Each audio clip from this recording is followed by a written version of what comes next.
Donc bienvenue sur le cours de F6KGL, et ce soir nous voyons le chapitre 6 consacré aux transistors.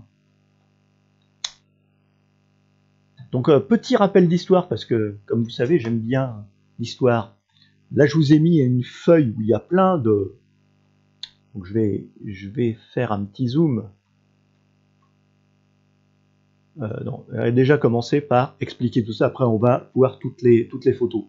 Petit rappel d'histoire. Donc, les travaux déjà en termes de recherche fondamentale. Recherche fondamentale sur les semi-conducteurs, c'est donc Walter Schottky en 1927. Schottky, il n'a fait aucun matériau en lui-même, il les a juste,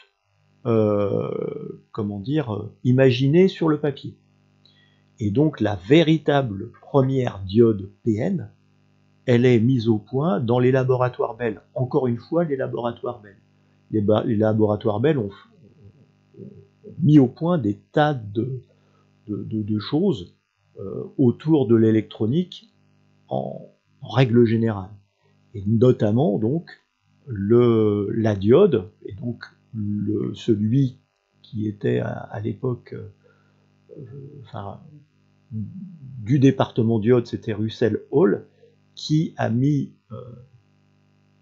au point la première diode en 1939. Voilà.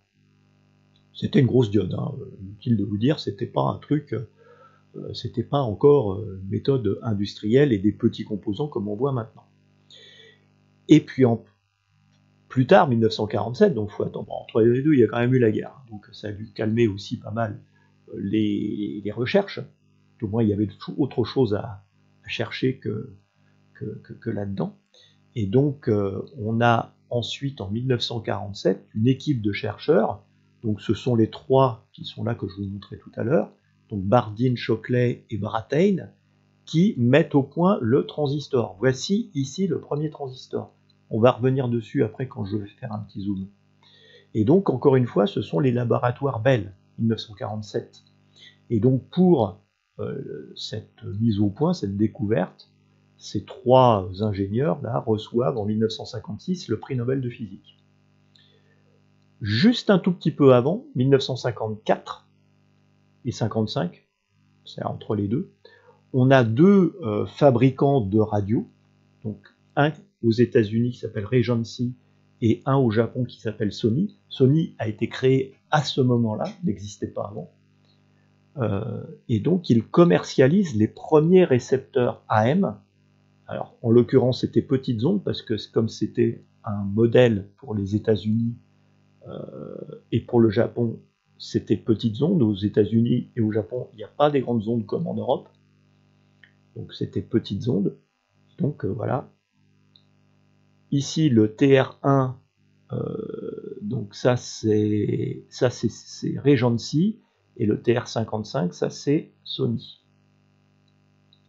Et donc voilà, si jamais vous trouvez ça dans des brocantes radio et qui marche, surtout vous l'achetez. Faut qu'ils soient en bon état hein, quand même, parce que pour le moment ça coûte assez cher et je pense que ça va encore augmenter. Hein, ces premiers récepteurs, parce qu'en fait auparavant les récepteurs, c'était à tubes. Et donc, c'était pas facilement transportable dans la poche. D'accord ? Là, on arrive à avoir des tailles.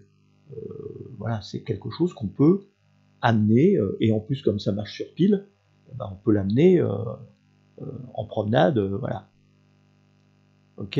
Donc ça, c'est 54-55. Donc, assez peu de temps après, finalement, cette découverte, puisque il faut attendre quand même un petit peu, quelques années avant que ça devienne industriel.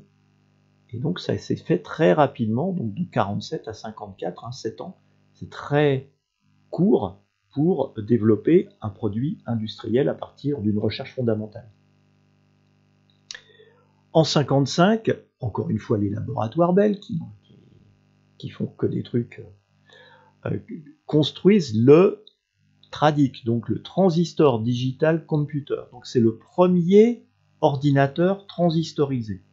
Donc, alors en revanche, il avait un problème quand même, c'était sa mémoire. Et donc la mémoire, c'était pas top. Et donc l'année d'après, 1956, IBM, donc une nouvelle boîte, commercialise le Ramac 305. Et donc le Ramac 305, c'est le premier ordinateur transistorisé, mais surtout avec disque dur. Et donc les disques durs sont arrivés en 1956. Auparavant, c'était des bandes magnétiques. Et donc là, on arrive avec cet ordinateur avec le disque dur. Et il y avait comme ça, de mémoire, il y avait parce que là c'est 100 kilooctets qu'il y a sur un disque comme ça, et le tout faisait 5 mégas. Donc il y avait 50 disques comme ça dans une armoire qui permettait d'avoir de faire marcher la machine. Alors que dans le TRADIC, c'était une bande magnétique, donc le temps d'accès de la bande magnétique n'a rien à voir, puisqu'il faut retrouver l'endroit où il y a les datas sur la bande magnétique pour que ça puisse marcher. Alors que là, on a un accès direct avec un disque dur.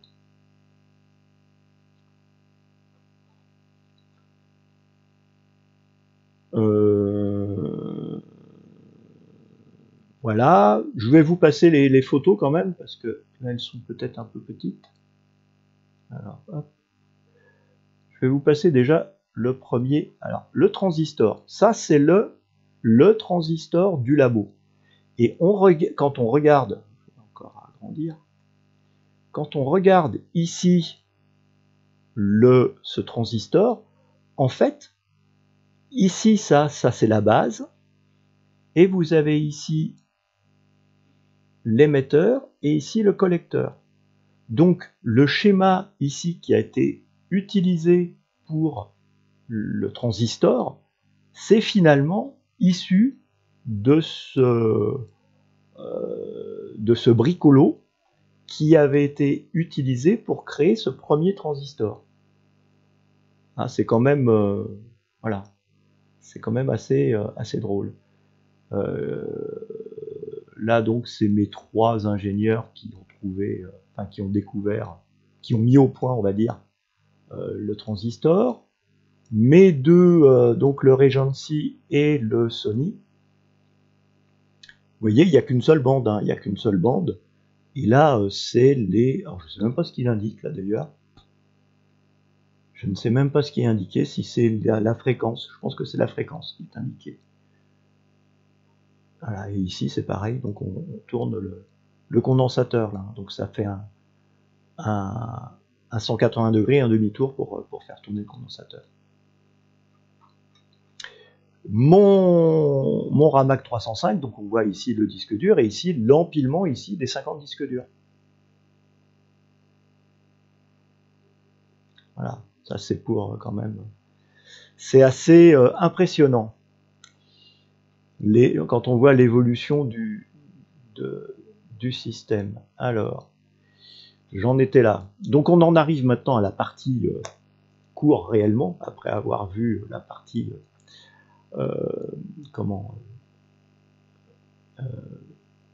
histoire. Donc, je vous présenterai les transistors juste après.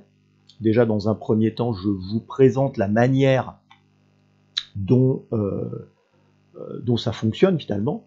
Donc, un transistor, c'est composé de en fait, c'est 2 jonctions PN, donc 2 diodes qui sont montées tête bêche. Et donc, on a du coup 2 possibilités, soit je fais des NPN ou je fais des PNP.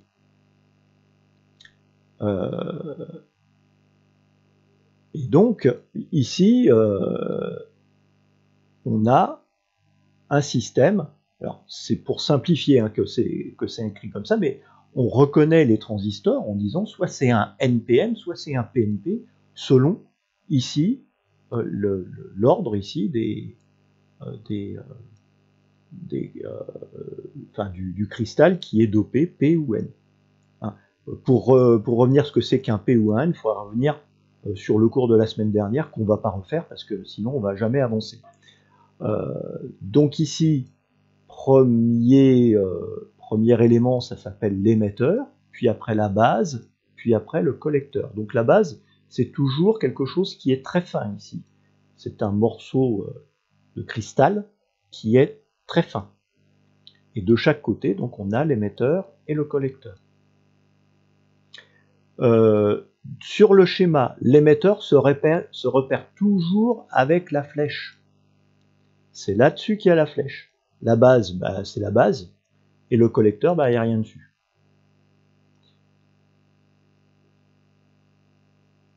Et alors ça, on va voir ça tout à l'heure quand on va se regarder les vrais composants.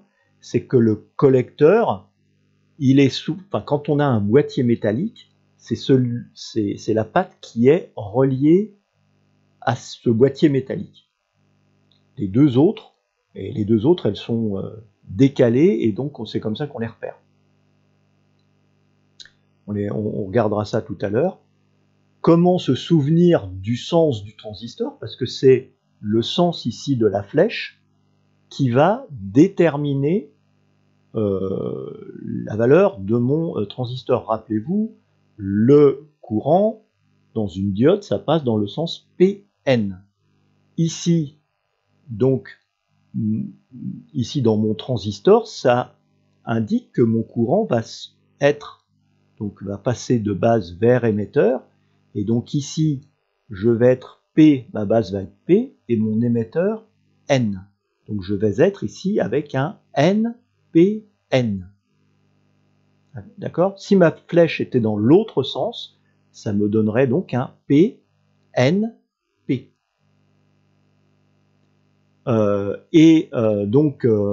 Voilà.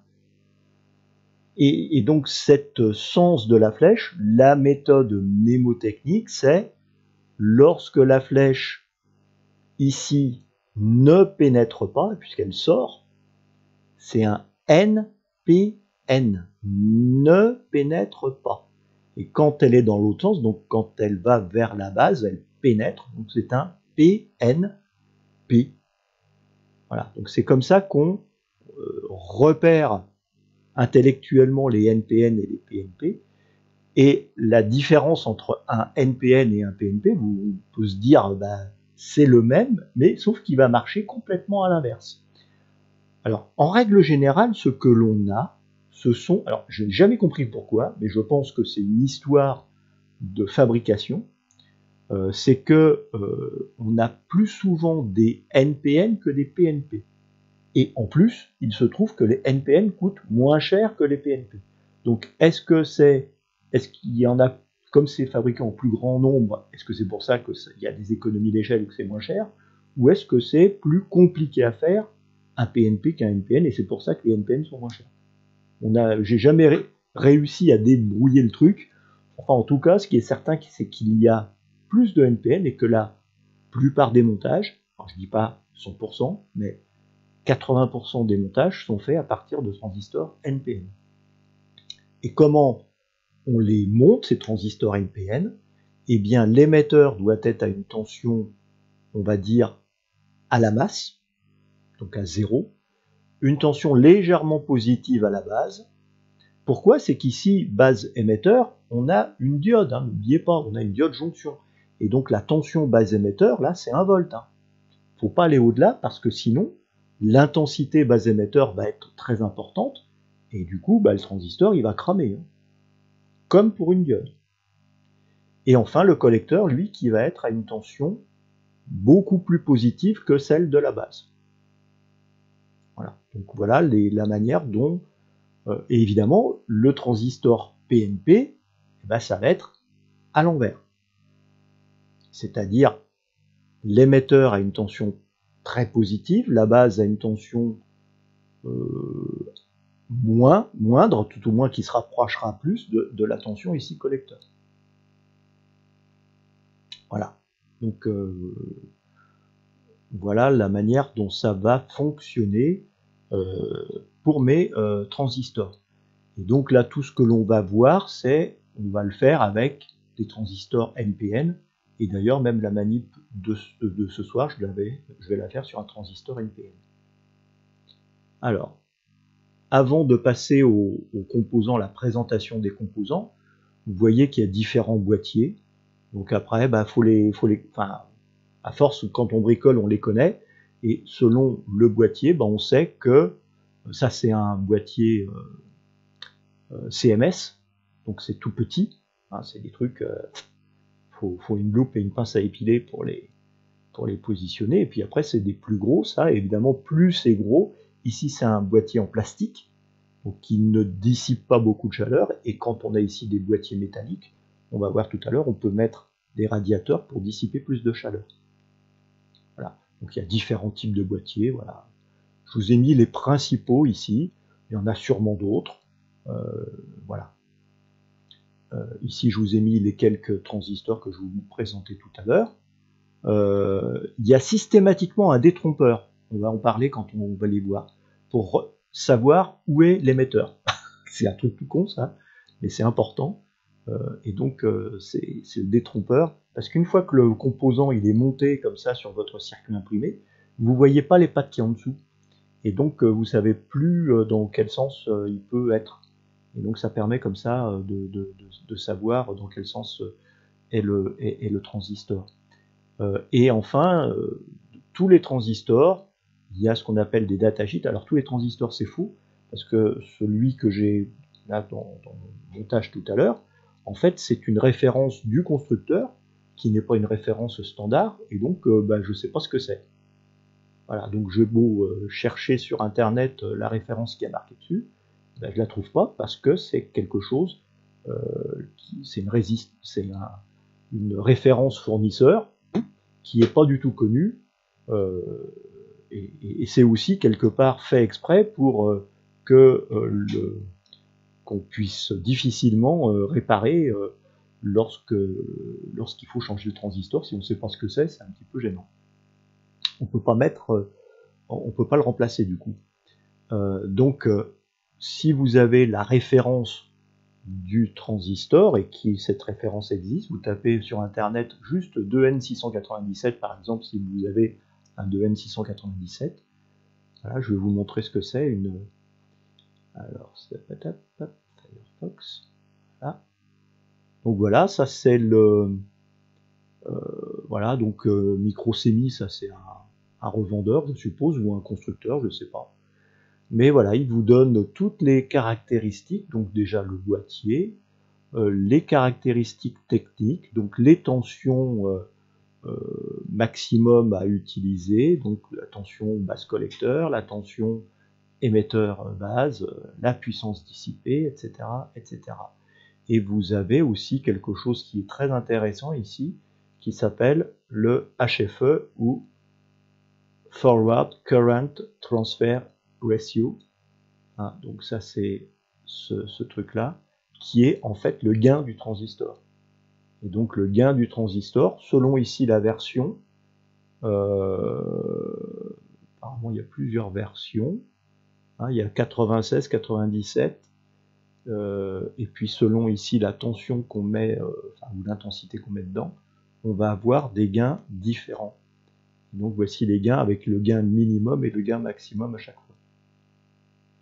Un mini-maxi ici, voilà. Et puis toutes les caractéristiques, vous en avez encore là, et puis c'est tout, c'est déjà bien.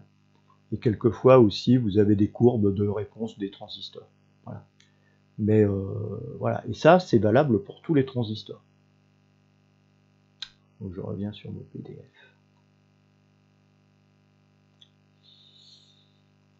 Hop, donc je vais vous passer maintenant mes petits transistors, tant que je vous ai alléché. Alors, on va faire balader la webcam. Alors, hop, je prends mon stylo. Donc ça, c'est des petits transistors ici. Des petits transistors. Je vais faire le remonter celui-là. Plastique. Ah, d'ailleurs, on voit bien, il y a marqué EBC, émetteur basse collecteur.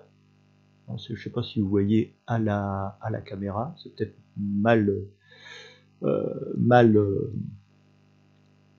le voit pas trop. Ici, là, j'en ai d'autres. Là, voilà, ça c'est un transistor. Alors, il est un peu, c'est un transistor que j'ai dessoudé, donc il est un peu, c'est pour ça qu'il y a un peu de saleté là. Et vous avez la référence du transistor qui est sur le côté, je sais pas où. Tout à l'heure, je la voyais, elle est partie. Où il est dessus?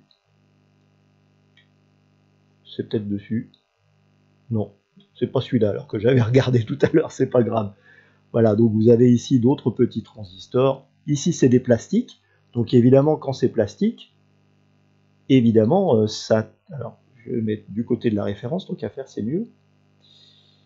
Pas du côté où il y a... Vous voyez, il y a un méplat, là. Du côté du méplat, c'est là où il y a la référence. Et c'est toujours dans le même sens, émetteur, basse collecteur. Hein. C'est toujours dans ce sens-là, émetteur, basse collecteur. Côté méplat.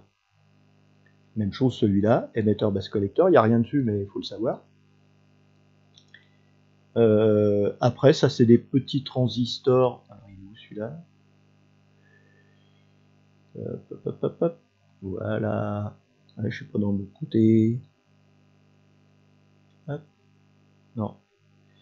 Il veut pas rester dans l'autre côté. Bon, peu importe. Voilà, encore un. Ah, j'ai raté. Voilà. Alors celui-là, il n'y a pas marqué émetteur basse collecteur, celui-là, par exemple. Donc, par contre, c'est toujours dans le même sens. Pas compliqué. Après, là, par exemple, on a un transistor ici. Et là, alors est-ce qu'on voit on voit pas très bien. Alors attendez, où est-ce qu'on en a un où on voit bien? Voilà. Là, on voit bien la patte, le collecteur, là, on voit bien qu'il est sur la partie métallique. Et les deux autres, donc la base et l'émetteur, ici, sont isolés. Et là, vous avez le petit ergot qui permet de voir où se trouve l'émetteur, et l'émetteur, il est à côté de l'ergot. Voilà. Qu'est-ce que j'ai d'autre là? Ça, il est pareil, celui-là. Il est pareil. Celui-là, bon, il est un peu plus petit, voilà, mais ça, c'est un transistor. Je pense que c'est un FET, celui-là. Voilà. Et après, j'ai des transistors un peu plus gros. Voilà, comme celui-là. Alors, je vais prendre un peu plus de hauteur. Voilà. Donc ça c'est des transistors avec un peu plus de puissance. Donc là, le collecteur, en fait, c'est toute la semelle. Et donc, vous avez l'émetteur et la base, c'est marqué dessus. Et quelquefois, c'est pas marqué, mais en fait, on remarque que c'est pas pile poil au milieu, c'est légèrement décentré, excentré. Et donc, il faut mettre le milieu, il doit passer légèrement au-dessus. Là, on va le voir plus sur ce transistor ici. Hein, on voit mieux peut-être que c'est excentré. Et donc, il faut le mettre vraiment les pattes vers le bas pour déterminer ici l'émetteur et la base. D'accord? Ici, c'est un petit transistor. Je pense que ça, c'est un germanium, ça. Ça ressemble à un germanium. Parce qu'évidemment, dans les transistors, vous allez avoir des transistors silicium et des transistors germanium, évidemment. Ici, je vous ai rajouté ici des radiateurs. Donc ça, c'est un radiateur. Et tout simplement, ça se monte. Alors, je vais peut-être pas réussir. Si, voilà. Ça se monte comme ça. Ça se monte comme ça, tout simplement. Donc ça, c'est pour dissiper plus de chaleur, tout simplement. Et évidemment, ça ne marche que sur les boîtiers en métal. Hein. Encore un autre transistor ici. Voilà. Avec la patte qu'on voit bien là, le collecteur qui est sur le boîtier. Ici, deux transistors qui sont montés sur leur radiateur. Voilà, on voit bien là. Voilà. C'est à peu près tout, hein. On a fait le tour de tous mes petits transistors, c'est déjà bien. On va donc après avoir vu les... Donc vous voyez, il y a différentes tailles selon la puissance qu'on veut dissiper. En fait, c'est surtout ça qui est important. Je reviens sur mon PDF. Boum, hop, hop, hop, hop, voilà. Alors maintenant, on en arrive à la fonction, à quoi sert un transistor, parce que c'est bien gentil, mais c'est pas tout ça. Donc le courant dans le principe du transistor, c'est que ça amplifie de manière linéaire le courant de base. C'est-à-dire, en clair, ici j'ai un courant de base, donc un courant finalement dans la diode entre base et émetteur. Comme j'ai une tension qui est légèrement positive dans un NPN, encore une fois je suis dans un NPN. Dans un PNP, vous allez réfléchir complètement à l'envers. Et c'est pas grave. Vous allez... Alors pourquoi c'est le collecteur qui est attaché à la structure et que c'est l'émetteur qui est normalement à la masse? Je ne sais pas. Je ne sais pas. J'ai pas de raison particulière. Ce qui est certain, c'est que ça pose problème, notamment lorsque le radiateur est mis sur le capot, donc sur la carrosserie de l'émetteur, qui généralement, elle, est à la masse.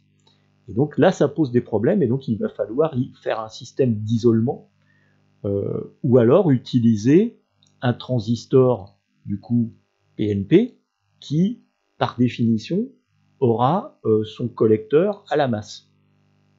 Voilà, donc c'est pour ça aussi que de temps en temps, on trouve des transistors PNP, justement, pour pouvoir dissiper de la chaleur sur la carrosserie d'un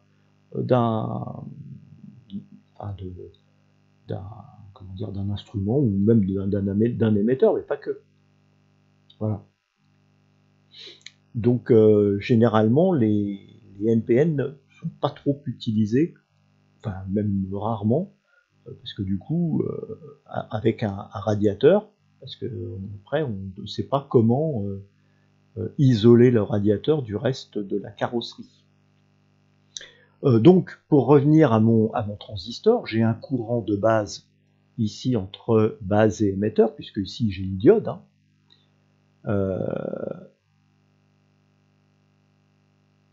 J'ai ici une diode, et donc ce courant, il va être fonction de la tension. Et donc cette tension, si je fais varier ma tension, eh bien, de base, par rapport à l'émetteur, eh bien, je vais faire varier l'intensité. Hein, voilà. Et quand je fais varier cette intensité, automatiquement, et ici, quelle que soit la tension, alors quelle que soit la tension, ne me faites pas dire ce que je n'ai pas dit. Vous avez vu, il y a des caractéristiques techniques dans les datasheets. Donc évidemment, il faut rester dans ce que donne le constructeur, hein, dans les valeurs que donne le constructeur. Mais si on reste dedans, le courant collecteur, ici, va être directement fonction du courant de base. Et c'est le fameux bêta, donc le gain du transistor. Et ici, quand on va parler de gain, on ne va pas parler de décibels. C'est ça qui est un petit peu perturbant, c'est que le gain, tel que donné pour le transistor, c'est un coefficient multiplicateur. Et ce n'est en aucun cas des décibels. Alors, dans les docs techniques, là, quand on a vu marqué HFE, en fait, H, alors ça c'est de la mathématique, H c'est la fonction de transfert, les fonctions de transfert c'est souvent H, F pour Forward Current Amplification, donc le courant d'amplification direct, et E comme émetteur commun. On verra émetteur commun un peu plus loin, ce que veut dire émetteur commun. En fait, voilà ce que veut dire HFE. Et donc, une fois qu'on a défini ce que c'est que le courant de collecteur, eh ben, après, c'est encore une fois, on fait jouer les lois de... Là, en l'occurrence, c'est la loi des des nœuds, puisque on va avoir ici courant collecteur, c'est IB, donc le courant de base multiplié par bêta, mais ici mon courant d'émetteur, c'est donc le courant de base, c'est normal, on vient d'avoir, plus le courant de collecteur, puisque le courant collecteur, il ne peut pas revenir sur la base, il ne passe que par l'émetteur. Donc ici, on a bien le courant de base plus le courant collecteur, si bien que le gain, si je mesure mon courant sur l'émetteur, j'ai un gain de bêta plus 1, puisque j'ai le courant de base. Et donc, voilà comment... alors après, on peut s'amuser avec toutes les formules, là je vous les ai mis, si ça vous intéresse, mais elles s'appliquent bêtement, c'est-à-dire qu'à l'examen aussi, on peut vous donner deux valeurs, c'est-à-dire le courant collecteur, le courant de base, et on va vous demander le gain. Voilà, donc une fois que vous avez compris la manière dont ça fonctionne, et n'oubliez jamais que dans l'émetteur, dans le courant émetteur, on a aussi le courant de base. Donc on a le gain, le coefficient multiplicateur du courant dans l'émetteur, c'est bêta plus 1. Donc le gain du transistor plus 1. Ce qui est très important à savoir, mais il n'y a pas de question à l'examen, mais il y a des conséquences derrière, c'est que le gain est toujours donné par le constructeur pour du courant continu. Ça va nous embêter parce qu'on est plutôt adepte du courant alternatif, nous, et pour une température de 20 degrés. C'est-à-dire que si la température est plus élevée que 20 degrés, le gain va augmenter. Et en plus, plus le transistor va chauffer, plus le transistor va générer de bruit. Et ça, c'est quand même un peu gênant, c'est que nous, on va voir plus tard quand on va s'occuper de la partie, des différents étages, que l'on va chercher systématiquement à minimiser le bruit. Donc il faut faire en sorte que le transistor chauffe le moins possible. Donc évitez de sous-dimensionner, entre guillemets, un transistor. Vaut mieux le surdimensionner pour ne pas qu'il chauffe. Et surtout, ça c'est valable en réception, évidemment. En émission, encore, c'est pas très grave qu'on rajoute du bruit, et c'est surtout catastrophique en réception. Deuxième chose, je vous ai dit, le gain est donné pour du courant continu. Que se passe-t-il lorsqu'on a du courant alternatif? Eh bien, tout simplement, le gain du transistor diminue. Et alors, il diminue plus ou moins vite selon le type de transistor qu'on va utiliser. Donc il y a des transistors qui sont plutôt utilisés pour la basse fréquence, et d'autres qui vont utiliser pour la haute fréquence, et même la très haute fréquence.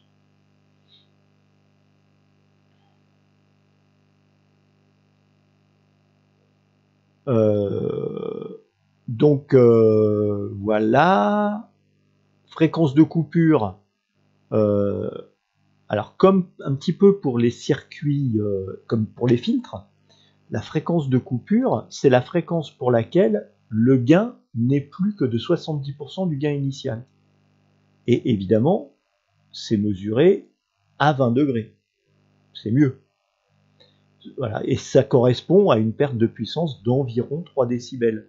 C'est la même chose que pour nos filtres. Donc voilà.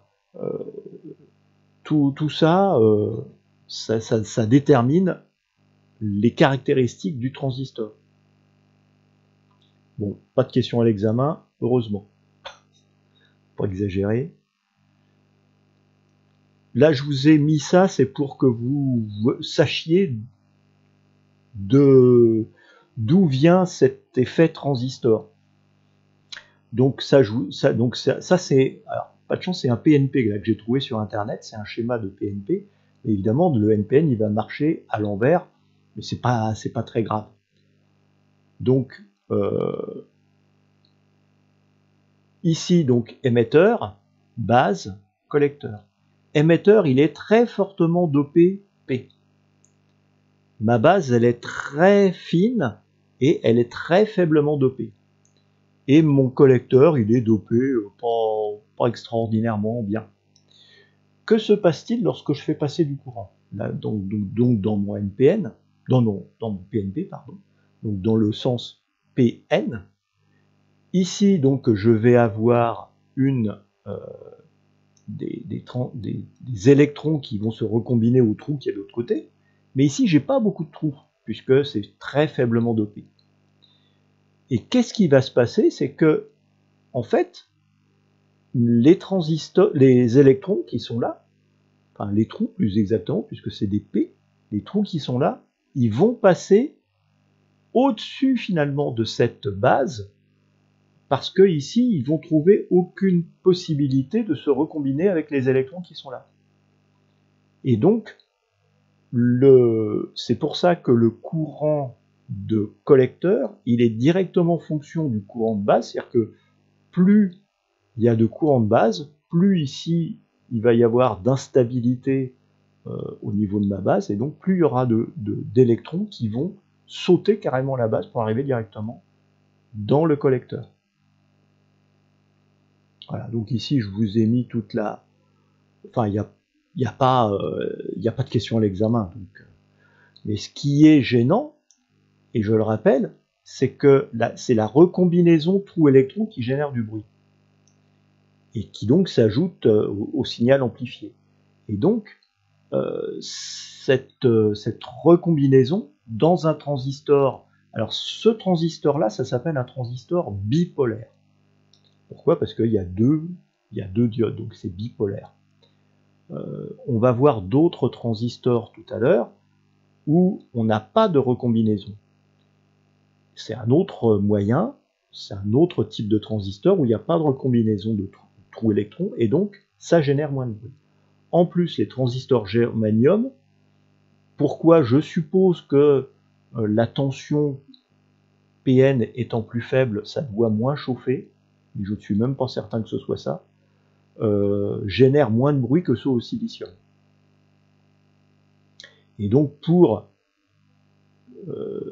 faire en sorte qu'il y ait le moins de bruit possible, on va utiliser d'autres types de transistors qui s'appellent les FET. Enfin, les FET et autres transistors MOSFET, enfin les dérivés des FET.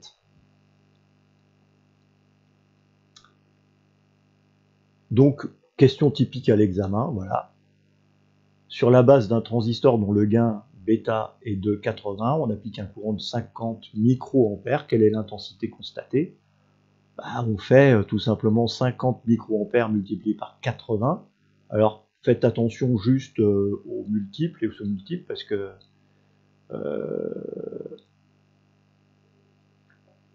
mais voilà.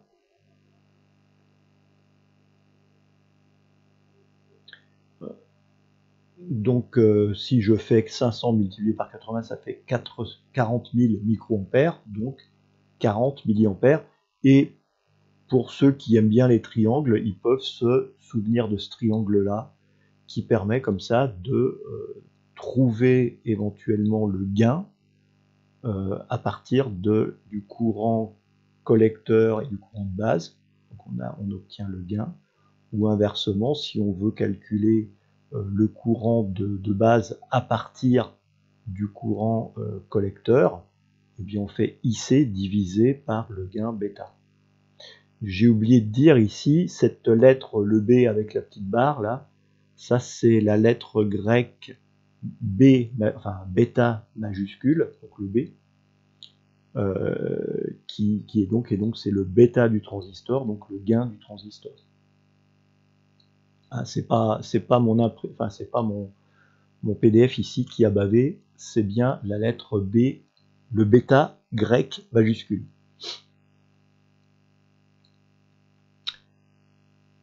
Les montages fondamentaux, il y en a trois, parce qu'évidemment, comme vous avez trois pattes, vous avez trois manières de présenter les choses. C'est-à-dire que les trois pattes,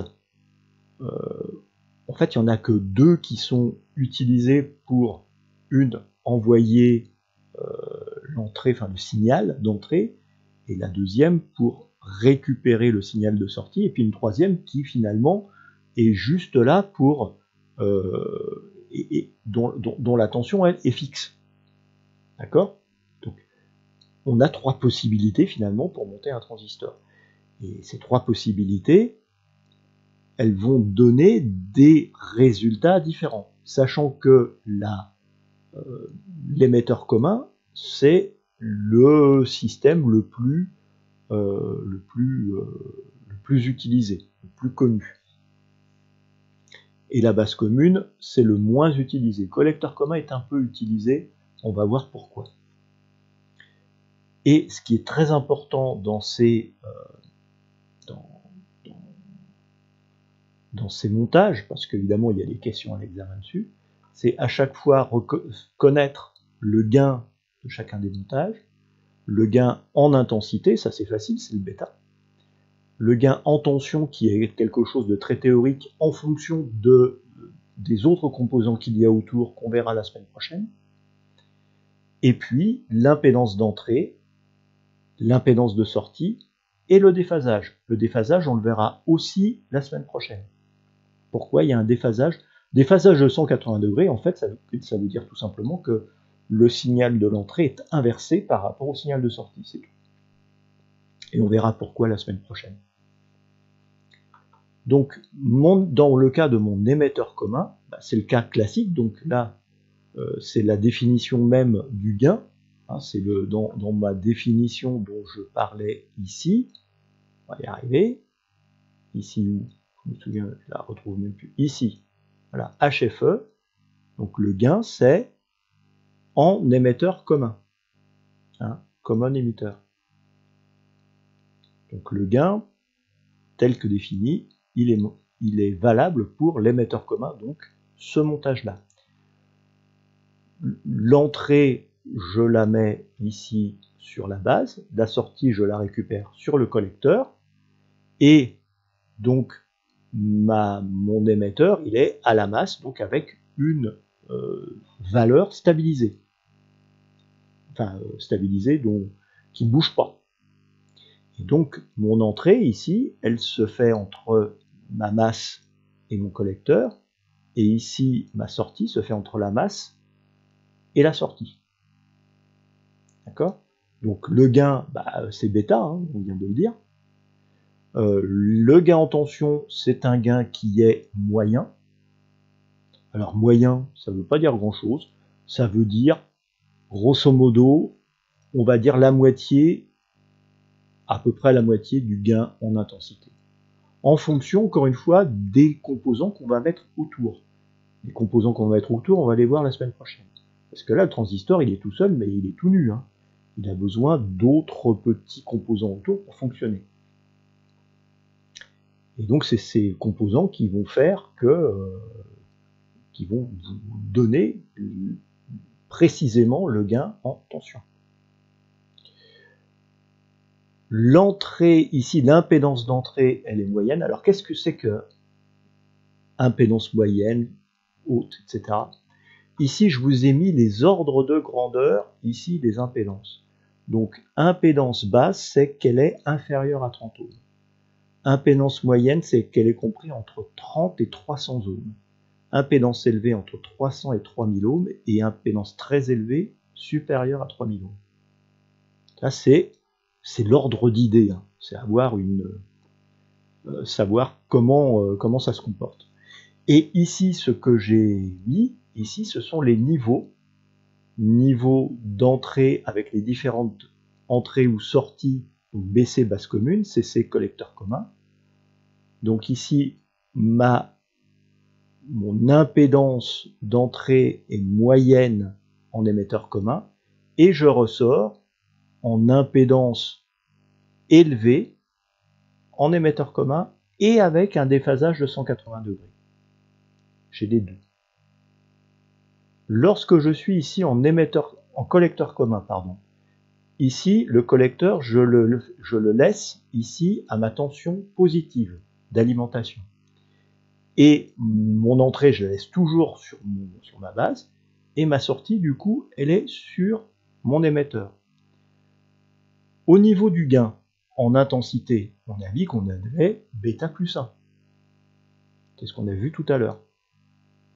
Alors, impédance d'entrée signifie que les résistants choisis permettent un rapport particulier. Alors ça peut être ça, oui, mais ça peut être tout simplement parce que j'alimente avec du 50 ohms, donc mon câble coaxial. Mon câble coaxial, je sais très bien qu'il est de 50 ohms. Ou je peux aussi alimenter avec un transformateur. Connaissant l'impédance que j'ai à l'entrée de mon transformateur, en sortie, compte tenu du nombre de spires, je sais quelle impédance je vais avoir en sortie. Et donc c'est ça que j'apporte à l'entrée de mon transistor. Et c'est le même raisonnement effectivement pour la sortie. Ça va fonctionner de la même manière. On verra ça plus précisément la semaine prochaine quand on verra tous les composants qu'il y a autour.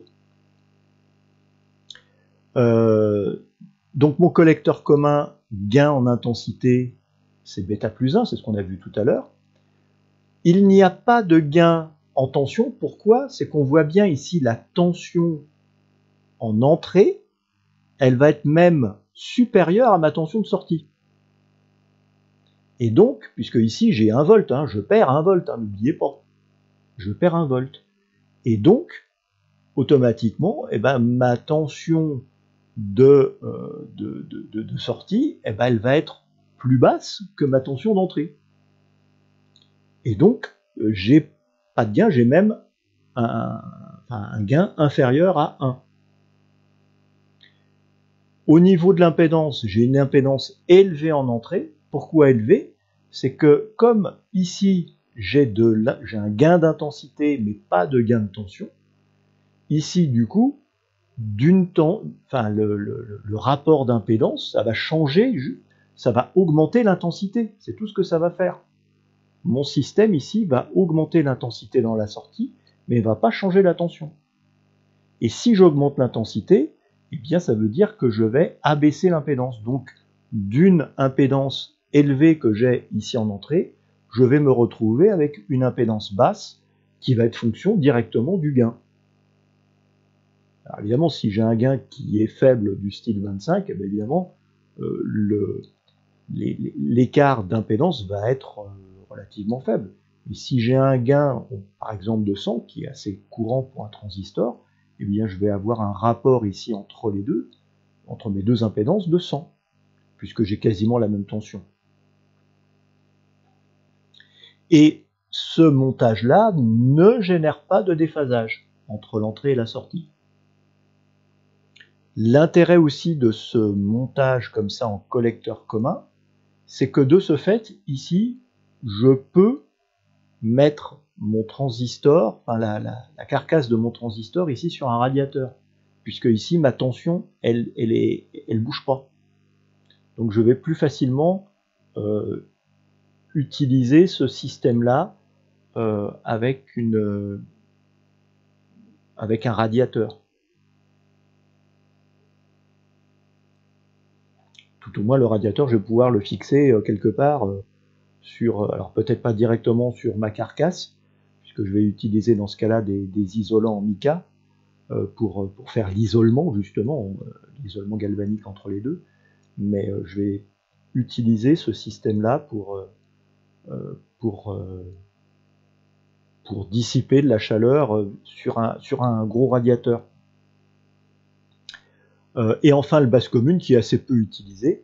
Et alors là, l'entrée, elle se fait ici sur l'émetteur, la sortie sur le collecteur, et c'est la base qui va être dont la tension va être fixée ici par un pont de résistance.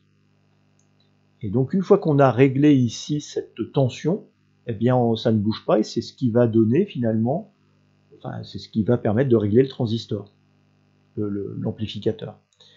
Ici, on voit bien que l'intensité que j'ai dans l'émetteur est égale grosso modo à ce que j'ai dans le collecteur. La différence entre mes deux intensités, là c'est mon intensité de base.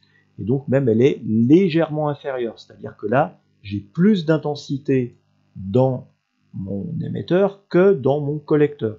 Donc j'ai un gain d'intensité qui est légèrement inférieur à 1, précisément bêta divisé par bêta plus 1.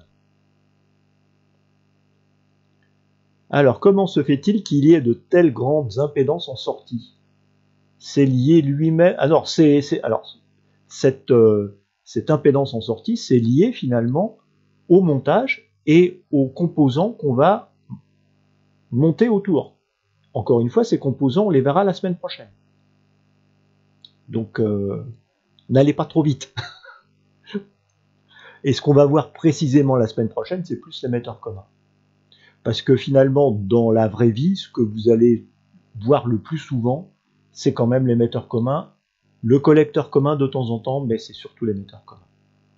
Et la base commune, on va voir très peu utilisée, tout au moins pour nos applications. Pourquoi? C'est que déjà, l'utilisation, c'est un peu compliqué. Le gain en tension ici est élevé. Et donc, si je n'ai pas de gain en intensité et un gain en tension élevé, automatiquement, je vais avoir un gain en impédance qui va être élevé. Et donc, de basse impédance, grosso modo, dans les 30 ohms, on va arriver ici à un rapport ici de 100 qui va nous donner, 100 et même plus, qui va nous donner ici une impédance très élevée. Ça, c'est typiquement des systèmes d'adaptation d'impédance, c'est-à-dire quand on a une faible impédance et qu'on veut se retrouver avec une impédance très élevée. Mais en règle générale, en radio, on n'utilise pas trop ces montages-là. Enfin, je vois pas dans quel cadre on peut l'utiliser. Ça, typiquement, collecteur commun, on va trouver ça dans les alimentations. Pourquoi? C'est qu'on a besoin d'intensité, mais pas de tension. Et donc, l'intensité, là, elle est stabilisée en collecteur commun.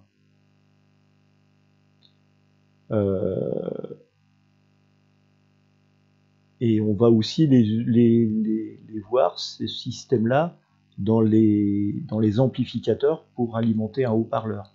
Puisque souvent, les haut-parleurs, ils ont une basse impédance. Et donc, le dernier transistor d'amplification audio-fréquence va être monté en collecteur commun pour justement délivrer de la bonne impédance au haut-parleur. Voilà. Donc ça, ce sont les 3 montages fondamentaux. Il y a quand même pas mal. Il y en a sur les 700-800 de la base de données, il doit y avoir une dizaine, quinzaine qui tournent autour de ces... et donc la question c'est quelle est l'impédance d'entrée, l'impédance de sortie, le gain en tension, etc. pour un des montages. Voilà. On en arrive aux autres transistors qui sont un peu spéciaux. Alors, je vous ai montré tout à l'heure, il y avait un FET. Je pense que ça c'en est un. Et j'en ai un deuxième là, je vais vous les présenter à la webcam. Je pense que c'en est, je suis pas certain parce que j'arrive pas à voir tout au moins la référence qu'il y a dessus n'est pas une référence normalisée, quoi, on va dire comme ça. Voilà, ils sont là. Et donc ça, je pense que ce sont des FET. Et donc voilà. Donc ça ressemble un peu à un transistor, il y a 3 pattes, pareil, mais ça va pas marcher de la même manière. Je m'explique. Donc déjà, que veut dire FET? Ça veut dire Field Effect Transistor. En français, c'est transistor à effet de champ.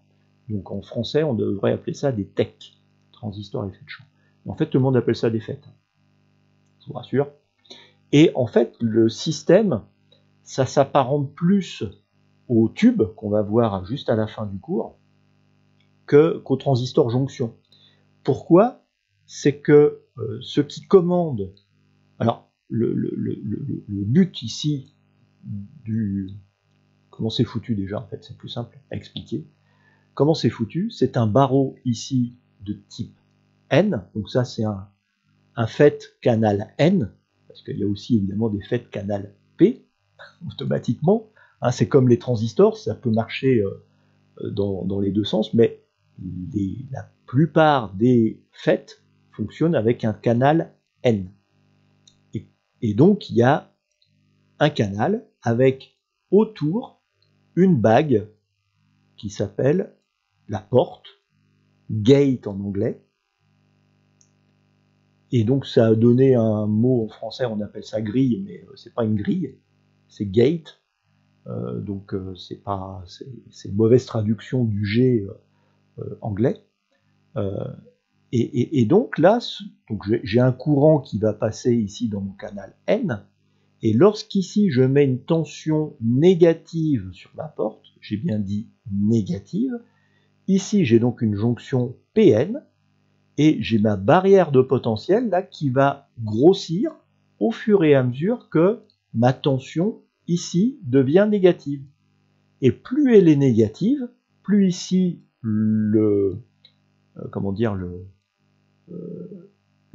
la bague ici rétrécit la largeur du canal, et même au bout d'un moment, eh ben, il y a la barrière de potentiel, elle bouge complètement le canal, et il n'y a plus aucun courant qui peut passer dans mon transistor.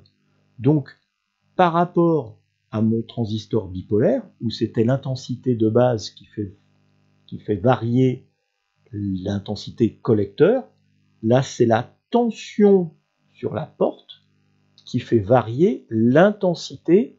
Alors on appelle ça, l'entrée c'est la source, la sortie c'est le drain, pour différencier de émetteur-collecteur.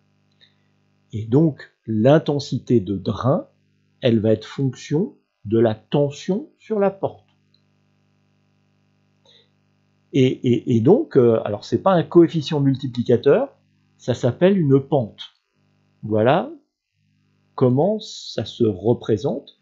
C'est-à-dire que, évidemment, si c'est une tension qui est positive, bah, là je suis j'ai une jonction PN, donc ma diode, je vais avoir un courant dans ma porte, et le fait il va servir strictement à rien. Ça ne marche, mon système, que lorsque je mets une tension soit légèrement positive, un tout petit chouille, c'est-à-dire qu'il ne faut surtout pas que j'arrive au 0,7, c'est-à-dire au moment où ma diode devient passante, mais je suis en dessous, et donc j'ai ici une pente, ça s'appelle une pente, qu'est-ce que j'ai fait? J'ai fait une pente, jusqu'à temps que et ma tension, plus elle est négative, plus mon canal ici se resserre, et donc moins j'ai d'intensité, pour arriver à une certaine tension ici qui s'appelle le cut-off, décollage en français, qui est la tension pour laquelle ma diode est complètement coupée, qui va être fonction finalement de la dimension ici, d'espacement que j'ai ici au niveau de mon canal ici. Voilà. Donc drain, porte, source. Et quand on prend ici un transistor, c'est gain, drain, source. Source, drain, porte. Dans ce sens-là. Alors là, je vous ai présenté donc un canal N, mais un canal P, évidemment, ça va marcher à l'envers, les intensités à l'envers, les tensions à l'envers, etc., etc., etc. Donc ça, ce sont ce qu'on appelle des J-FET. Pourquoi J? Parce que c'est une jonction. Ici, on a bien une jonction. Donc ce sont des J-FET. Et on a aussi des MOSFET, où il n'y a pas de jonction. Donc c'est pas une structure, j'ai pas de jonction PN. Je vais avoir autre chose. Je vais avoir une structure que je vais zoomer parce que vous n'allez pas voir. Donc ici, vous avez toujours pareil, source drain. Et ici, les portes, alors souvent dans les MOSFET, il y a deux portes.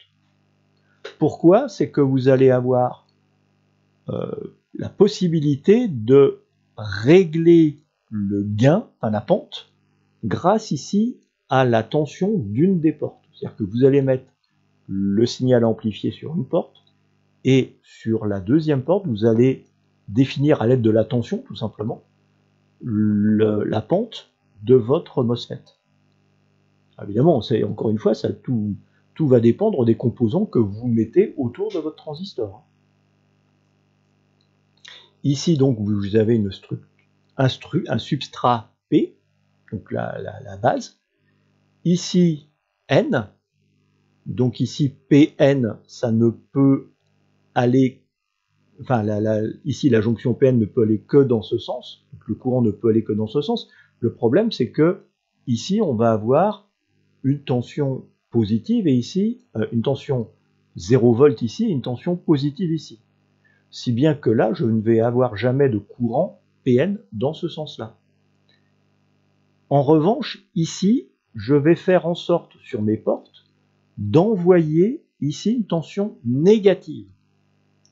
Cette tension négative ici, positive, on va y arriver, je pense qu'elle grandit assez, voilà, on voit mieux ici. Ici, j'ai une tension positive, et c'est comme un condensateur, c'est-à-dire que cette tension positive va me générer de l'autre côté une tension négative. Ça, c'est comme un condensateur. Donc si j'ai des charges positives d'un côté, j'ai des charges négatives de l'autre.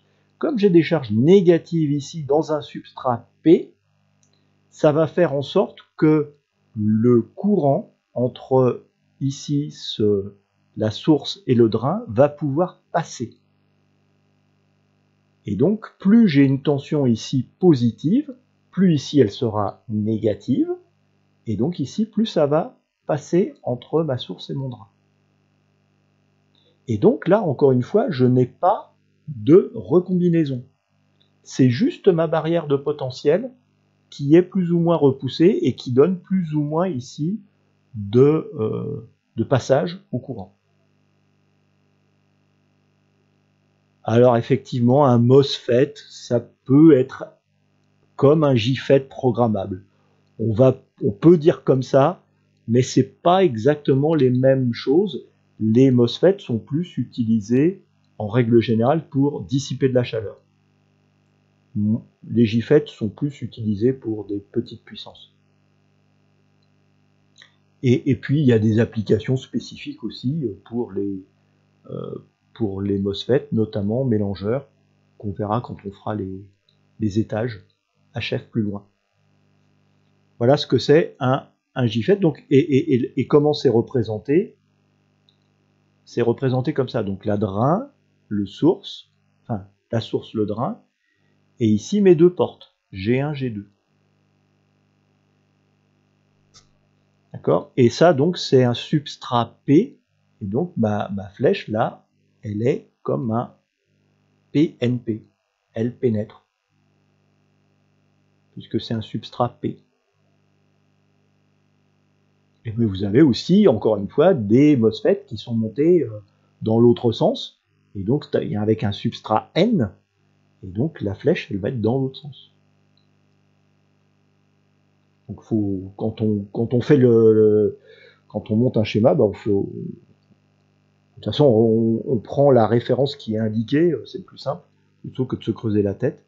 Et généralement, les références sont assez proches l'une de l'autre quand c'est du N ou du P, puisque les caractéristiques techniques sont quasiment identiques, c'est juste le prix qui change. Je vous passe à la webcam quelques MOSFET que j'ai. Alors là, je vous en ai trouvé un sur Internet. Alors c'est un MOSFET, ici la source, elle se repère ici avec le petit... Alors la source, c'est toujours ça qui est repéré. Hein. Comme l'émetteur, c'est la source qui est repérée. Ici, ce qui est repéré, ici, la source, il y a une espèce de petit ergot là.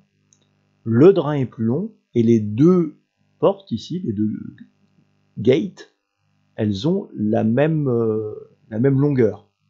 Donc c'est comme ça qu'on les repère. Il y a d'autres systèmes de repérage que je vais vous montrer maintenant.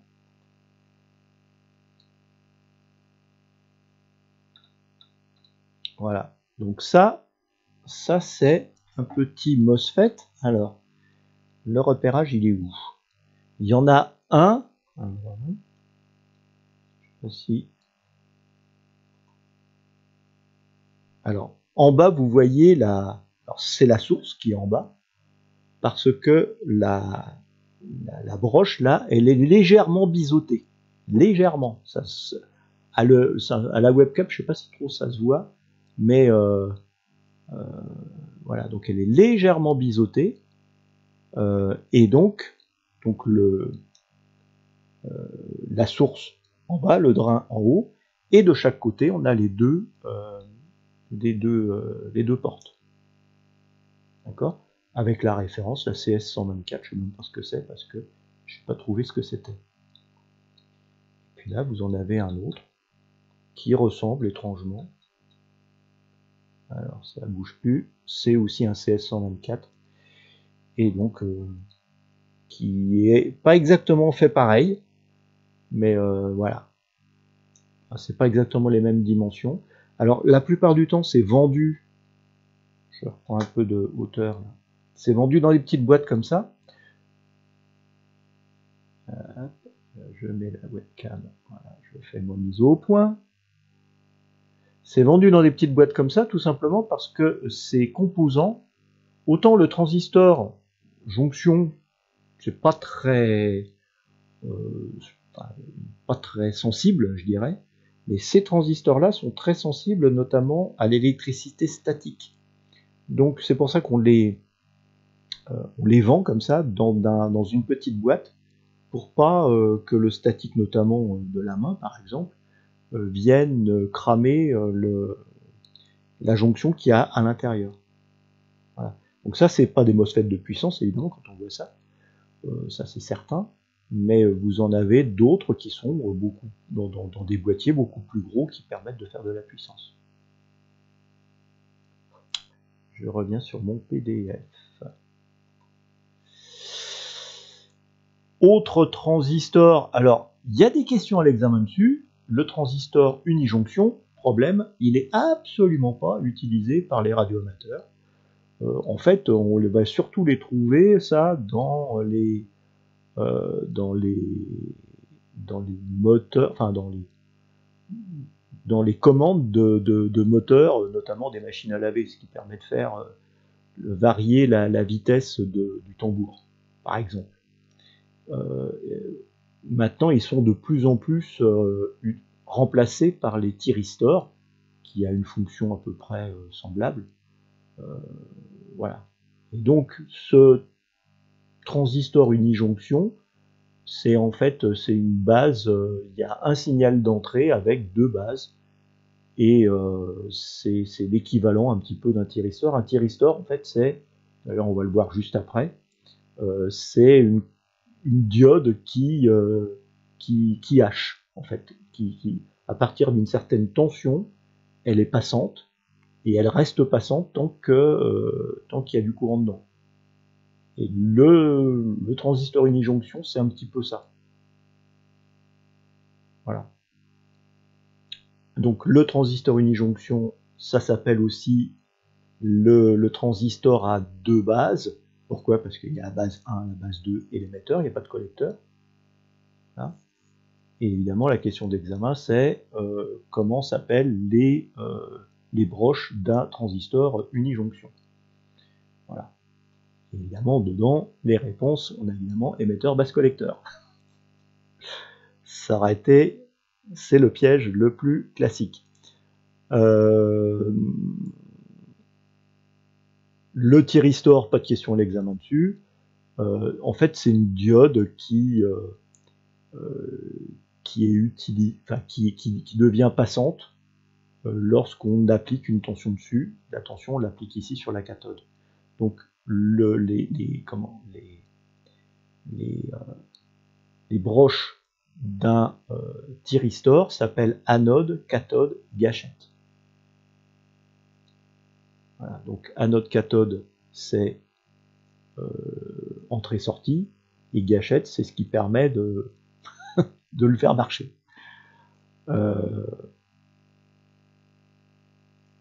Alors on parlera effectivement des triodes à lampe, hein. On va y arriver. Il n'y a pas de question dessus, mais c'est pas grave. Triac, alors le triac, c'est en fait un thyristor, mais c'est deux thyristors qui sont montés tête bêche. C'est pour pouvoir les utiliser aussi en courant alternatif. On les a utilisés il y a de ça une vingtaine d'années, notamment dans les lampes halogènes, où on avait le petit variateur là. Et le variateur, tout simplement, c'était un petit triac qu'il y avait dedans qui qui hachait le courant et qui faisait plus ou moins de lumière, du coup, qui alimentait plus ou moins l'halogène qu'il y avait derrière. Voilà. Mais encore une fois, pas du tout utilisé pour les radioamateurs. Tout au moins pas utilisé en HF.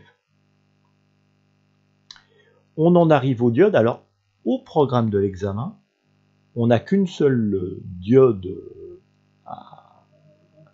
On ne parle que d'une seule diode. Il n'y a pas de question à l'examen dessus, mais on n'en parle que d'une. C'est la diode thermoionique. C'est son nom officiel. Donc, ce sont les diodes tubes. C'est quoi une diode tube? Donc ça, c'est avant l'invention du transistor, encore une fois. Et donc c'est mis en place grosso modo 1905, par là, juste un peu avant la Première Guerre mondiale, où en fait c'est dans les laboratoires Edison.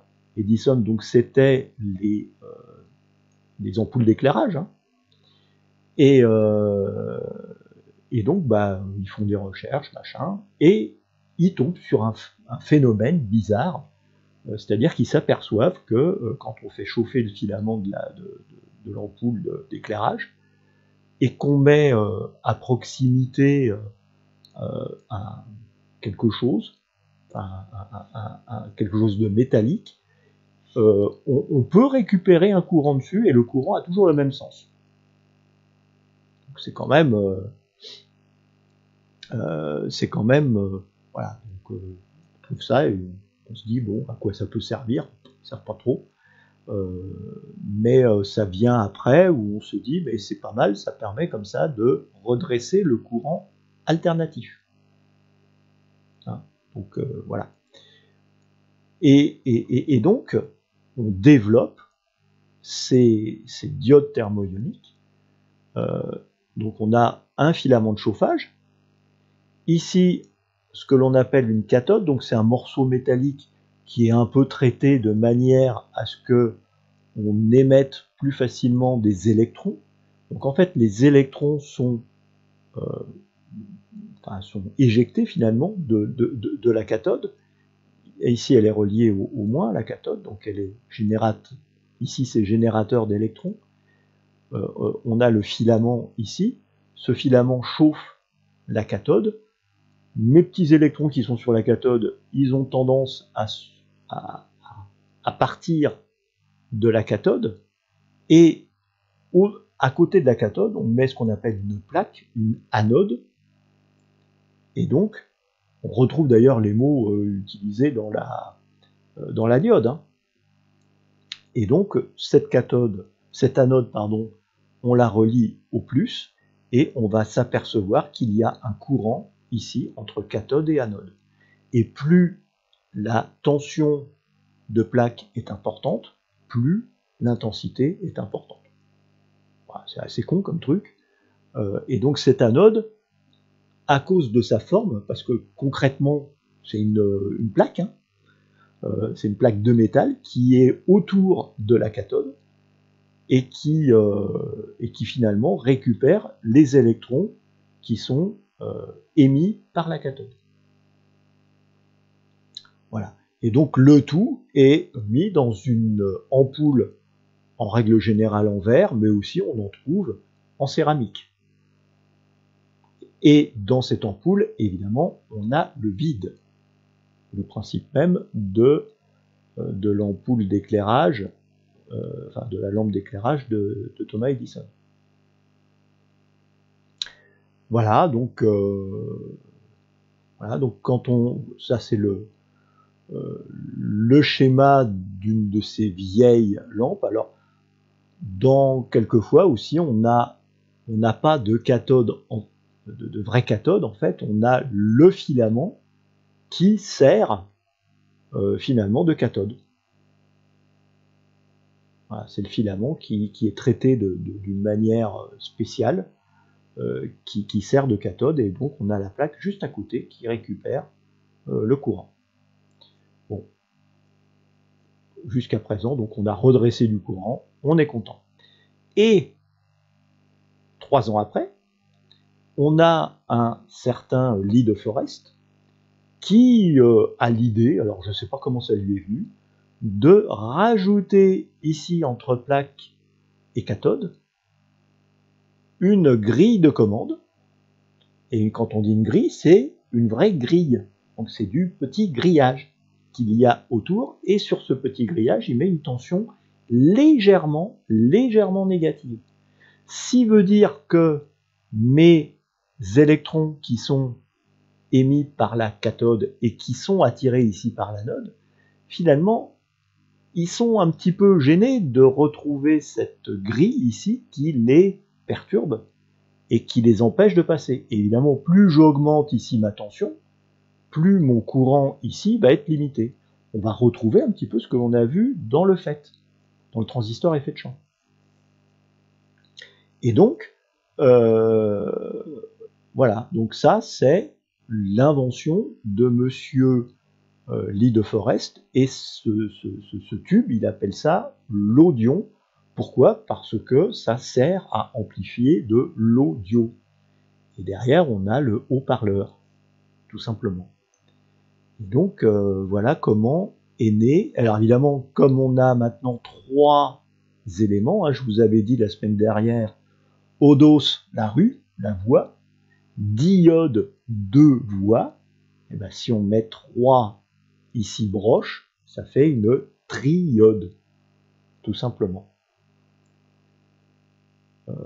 Et voilà, et donc on a réussi à faire un système d'amplification. Problème, c'est que quand on est en basse fréquence, ça fonctionne. Quand on monte un peu en fréquence, on s'aperçoit qu'on a des problèmes capacitifs, de capacité, donc condensateur, ici, entre la grille et la plaque. Ici, ça forme un condensateur. Et donc, ce truc-là, il a tendance à auto-osciller. Et ça, c'est quand on monte en fréquence. Donc, quelque chose qui, normalement, devait amplifier, en fait, il génère son propre signal, tout seul. Donc, il auto-oscille. Et c'est un petit peu gênant. Et donc, faut attendre un petit peu quand même, dans les années, enfin, après-guerre. La triode, elle a été vraiment utilisée de manière intensive pendant la Première Guerre mondiale. Il y a eu des usines, à Lyon notamment, en France, qui permettaient de fabriquer des triodes. Pourquoi? C'est qu'elles étaient utilisées pour l'armée pour passer les transmissions dans les tranchées. Donc la triode, à la fin de la guerre, donc en 1918, à la fin de la guerre, il y avait des stocks énormes de triodes, parce qu'on en avait fabriqué des tas et des tas. Et donc, et c'est pour ça qu'à la fin de la guerre, le prix de la triode se casse la figure, et on peut commencer à penser à utiliser ces triodes pour faire de la radio, puisque la première émission radio en France, c'est 1921. Donc juste un peu après la guerre. Et là, on a un stock de diodes énorme qu'on va utiliser pour faire ces récepteurs radio. Voilà, petite histoire. Et donc la tétrode, elle est arrivée 1924-1925 par là, parce que, arrivée avec la radio, on s'aperçoit qu'il y a des problèmes capacitifs. Ces problèmes capacitifs, donc c'est ce condensateur qu'on a entre grille et plaque, et donc on rajoute ici une grille qu'on appelle écran, et qui va être à une tension à peu près comprise entre, enfin, à mi-tension de l'anode, pour faire en sorte qu'on n'ait pas ce problème-là.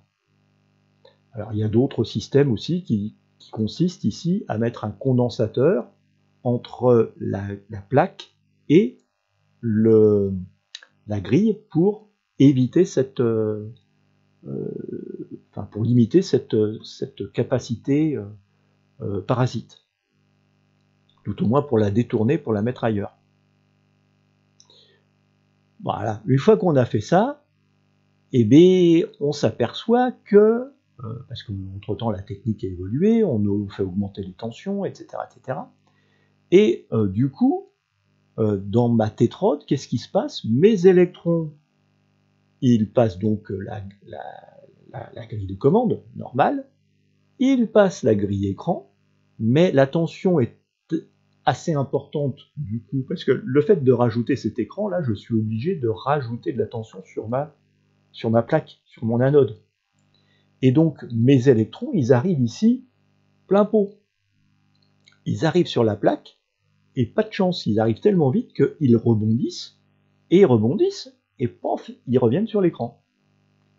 L'écran, c'est une tension qui est, alors, certes, moins forte que celle de la plaque, mais c'est une tension positive quand même, et si bien qu'on se retrouve avec un courant d'écran, qui pose d'autres problèmes.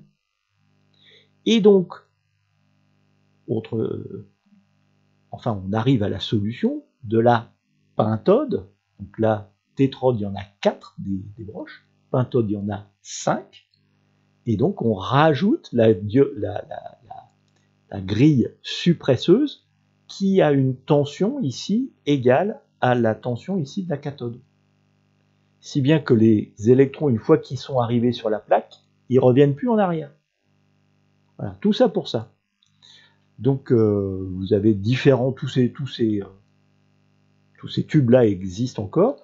On peut aussi utiliser du coup la tétrode en tant que mélangeur, puisque on a 2 grilles, donc on peut mettre un signal d'entrée et un signal de mélange, enfin deux signaux d'entrée qui vont du coup se mélanger. Un petit peu comme on a vu avec le MOSFET tout à l'heure. Et on peut aussi utiliser la pentode pour faire ce genre de manip. Voilà, donc pas de questions à l'examen dessus, heureusement. Mais voilà, ça vous permet comme ça d'avoir une idée de tous ces composants. Alors là, pour le moment, on voit que les tubes comme ça, mais dans certaines ampoules, on peut avoir plusieurs fonctions, plusieurs tubes. C'est-à-dire que alors, ceux qui font de la restauration de matériel ancien, ils connaissent bien ça. C'est-à-dire qu'il y a des fois des ampoules où on accueille, par exemple, une pentode et une triode, qui permet de faire oscillateur mélangeur. Donc voilà. On peut aussi avoir des doubles diodes, qui vous permet comme ça, d'une seule fois, d'avoir mes 2 diodes pour faire mon redressement double alternance. Voilà. Donc on peut avoir des tas de possibilités. On en arrive aux questions d'examen. Alors, nommer les 3 électrodes d'un transistor bipolaire, donc émetteur, base, collecteur, patin A, patin B, patin C, entrée, commun, sortie, cathode, anode, gâchette. Et évidemment, émetteur, base, collecteur. Quel est le courant IC? Donc là, alors histoire de vous perturber, j'ai rajouté ici la valeur d'une résistance qui ne sert strictement à rien, si ce n'est vous perturber.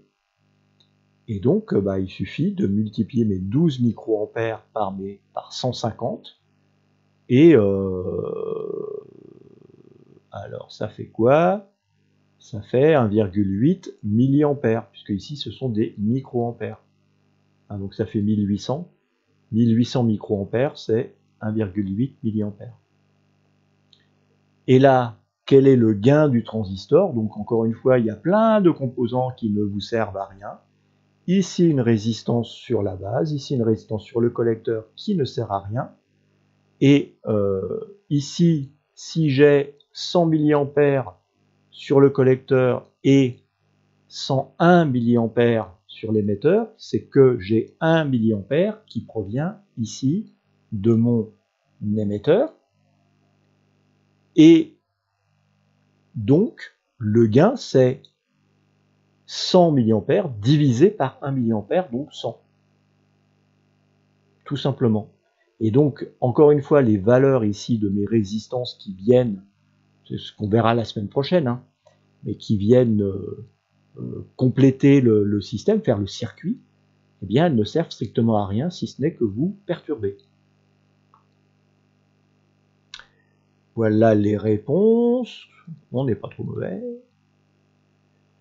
Alors, quelle impédance d'entrée d'un transistor monté en basse commune? Je passe.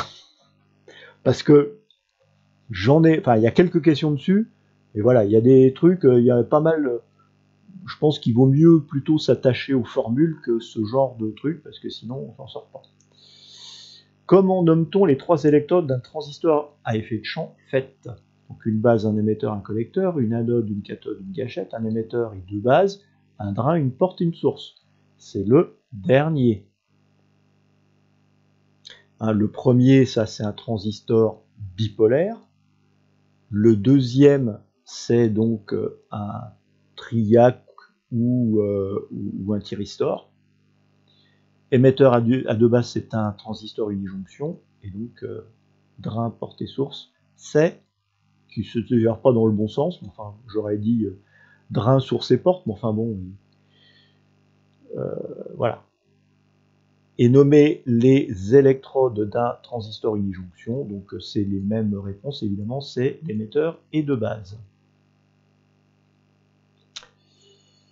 Voilà, aucune question sur les tubes, heureusement.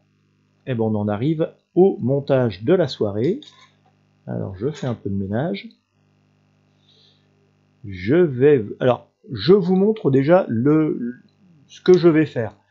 J'ai trouvé dans ma boîte à bricolage un transistor avec une référence inconnue. Tout au moins je tape sur internet ce qui a marqué dessus et ça me renvoie je sais pas quoi, mais sur un truc qui n'a strictement rien à voir.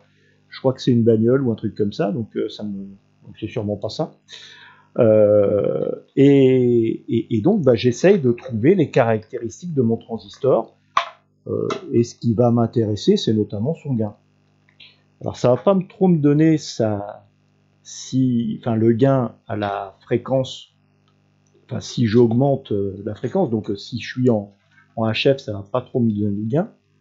Mais c'est pas grave, j'aurai au moins une idée du gain de mon système. Et puis d'autre part, j'ai mon petit testeur de composants avec lequel je vais pouvoir vérifier si je suis pas trop mauvais. Je vais vous montrer tout ça. Je suis en train de monter toute mon installation. Voilà, alors donc mon schéma c'est ça, donc ça c'est mon transistor à tester. Ici, donc c'est ma pile de 9 volts, vous la reconnaissez. Ici j'ai mis une résistance de 8,2 kΩ. Pourquoi 8,2? Parce que ce que je vais essayer de faire, c'est faire en sorte qu'il y ait un courant de 1 mA dans ma base. Comment je fais un courant de 1 mA? J'ai 9 volts. Ici, je sais que j'ai 0,7 volts de chute de tension sur mon transistor, puisque, tant qu'à faire, je vais prendre un NPN et silicium. Voilà. Donc ici, si je perds ici 0,7 volts, ici j'ai 8 volts 3. Et si je fais 8 volts 3 divisé par 8,2 kΩ, eh ben, ça me donne pas loin de 1. Et coup de chance extraordinaire, ici 8,2 kΩ, c'est une valeur normalisée. Alors là, Et une fois que j'ai fait ça, donc je vais pouvoir vérifier que j'ai ici 1 mA qui passe dans ma base, parce que ici je n'aurai pas relié ici mon collecteur, et une fois que je relie mon collecteur, eh bien je vais avoir l'ensemble courant base plus courant collecteur, qui va arriver du coup dans mon émetteur, et donc à partir de là je vais en pouvoir définir quelle est la valeur de du gain de mon transistor. On va passer à la réalisation. Alors, je sens que la mise au point est l'écrase, du coup, bah voilà.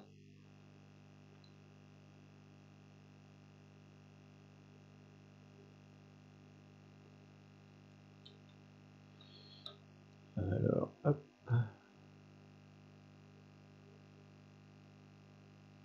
Voilà. Je ne bouge plus.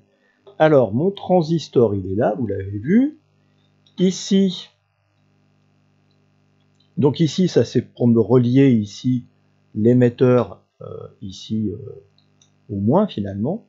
Le collecteur, il va être là, il est relié au plus. Et ici, sur la base, j'ai ma petite résistance qui fait 8,2 kΩ.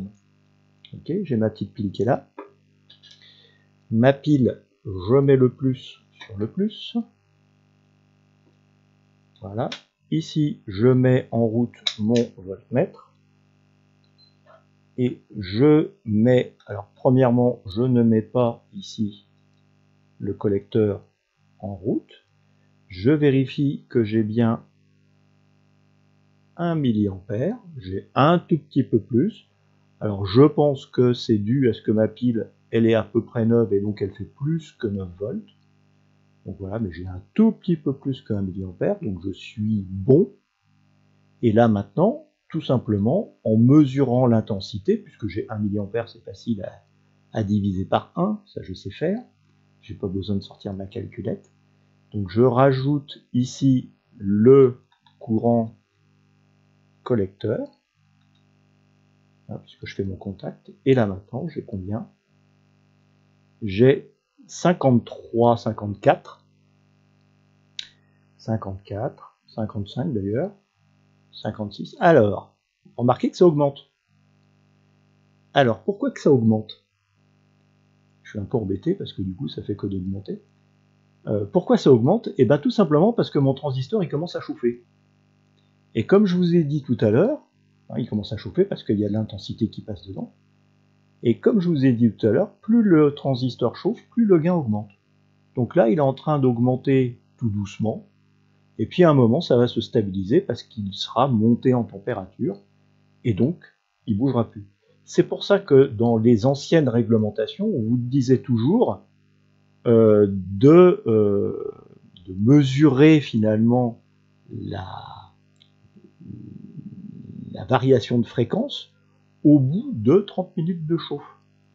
Parce qu'au bout de 30 minutes de chauffe, on se dit que tout le monde est à peu près à température de fonctionnement, et donc après, ça ne varie plus. Hein, donc, mais ça, c'était dans l'ancien temps. Hein. On est bien d'accord. Donc là, vous voyez, ça bouge plus. Là. 56, ça va peut-être monter à 57, mais encore, c'est même pas sûr. Mais vous voyez, on avait commencé à 53. Non, ça bouge plus. Donc voilà, donc 56, je divise par 1, donc 56 toujours, hein, et moins 1, puisque j'ai 1 milliampère, pardon, qui passe par ma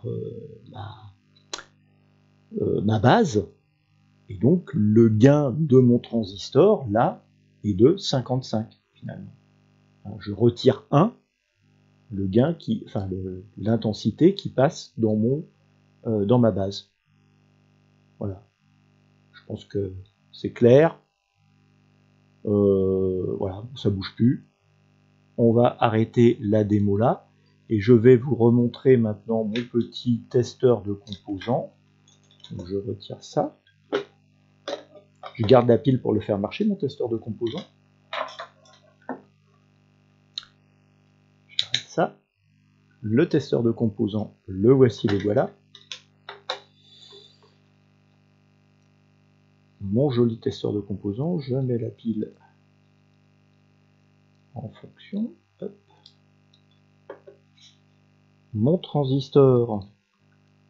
Alors mon transistor, c'est un peu compliqué parce que du coup, il est un peu chaud. Hein. Là, quand je le prends, là, il est... Alors je me suis pas brûlé, faut pas exagérer, mais j'ai senti la chaleur. Donc il a commencé à chauffer. Et c'est normal, hein, puisque j'ai quand même 50 mA sur 9 volts. Hein, puisque mon transistor, on verra la semaine prochaine qu'il est obligé de chuter la tension finalement, de chuter les 9 volts. Donc là, je mets le contact, j'espère que ça va être bon. Hop. Voilà. Donc mon testeur de composants me dit que c'est un NPN avec émetteur base collecteur selon donc 1, 2, 3. Je l'ai mis dans le bon sens. Là, le gain 35, moi je trouvais 50, donc je sais pas. Et la tension 1,01, ça me semble. Donc UF, donc c'est la tension base collecteur qui me semble très faible.